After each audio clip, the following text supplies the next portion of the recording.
उसके सिर पर घूंघट अभी भी था तो चेहरा देखना मुश्किल ही नहीं नामुमकिन था।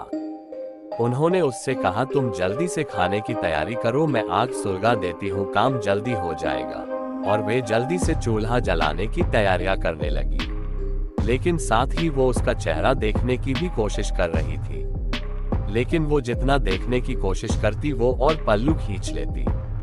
अंत में हार कर वे बोली, देखो मैंने आग सुलगा दी है, अब आगे सारा काम कर लो, कुछ जरूरत हो तो बुला लेना। लेकिन वो फिर कुछ नहीं बोली। अब उन्हें लगा कि यहाँ से जाने में ही ठीक है, वरना मेरा भी समय खराब होगा और हो सकता है अनजान लोगों से डर रही हो।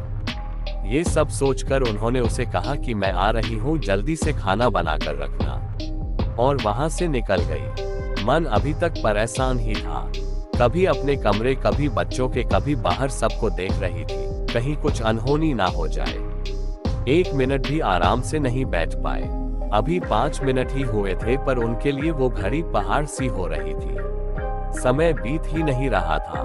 8 मिनट बड़ी मुश्किल से गुजरे और वे तुरंत ही कुछ सोचकर रसोड़े की तरफ दौड़ी और वहां पहुंचकर आया। जैसे ही उन्होंने रसोई घर का नजारा देखा, उनकी आंखें फटी की फटी रह गई।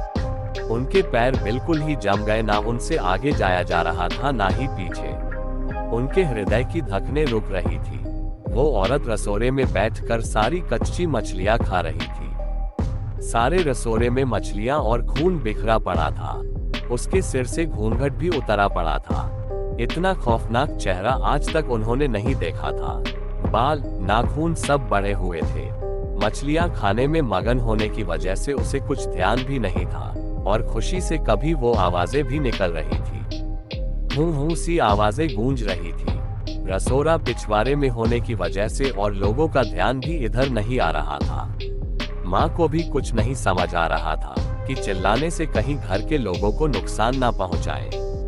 वो चुड़ैल से अपने घर को कैसे बचाए उन्हें समझ नहीं आ रहा था। बस भगवान का नाम ही उनके दिमाग में आ रहा था। अचानक वे आगे बढ़ने लगी उसकी तरफ और झट से एक थाल लिया और चूल्हे की तरफ दौड़ी। उस चुड़ैल की नजर भी पापा पर पड़ चुकी थी, सो वो भी कुछ सोच कर उठी अपनी जगह से। माँ कुछ भी देर नहीं करना चाहती थी। उन्हें पता था कि आज अगर जरा सी भी लापरवाही हुई तो अनहोनी हो जाएगी। उस चुड़ैल के कुछ करने से पहले ही उन्हें चूल्हे तक पहुंचना था और चूल्हे के पास पहुंचकर उन्होंने जलता हुआ कोयला थाल में भर लिया और चुड़ैल की तरफ लेकर जोर से फेंका। आग की जलन की वजह से वो अजीब सी डरावनी आवाजें निकालने लगी। अब तो उसकी आवाजें बाहर भी जा रही थी। सारे लोग बाहर से रसोड़े की तरफ भागे। वो चुड़ैल से हूं जोर की आवाज निकल रही थी और पूरे रसोड़े में दौड़ रही थी और माताजी को पकड़ना भी चाह रही थी। लेकिन अब सारे लोग रसोड़े में आ चुके थे। काफी लोगों की भीड़ देखकर वो और भी डर गई थी। लोगों की भीड़ को ठेलती हुई वो बाहर जंगल की तरफ भाग गई और सारे लोग ये मंजर देखकर डरे सहमे से खड़े थे और मन ही मन माताजी की हिम्मत की दाद दे रहे थे तो ऐसे छूटा चुड़ैल से पीछा।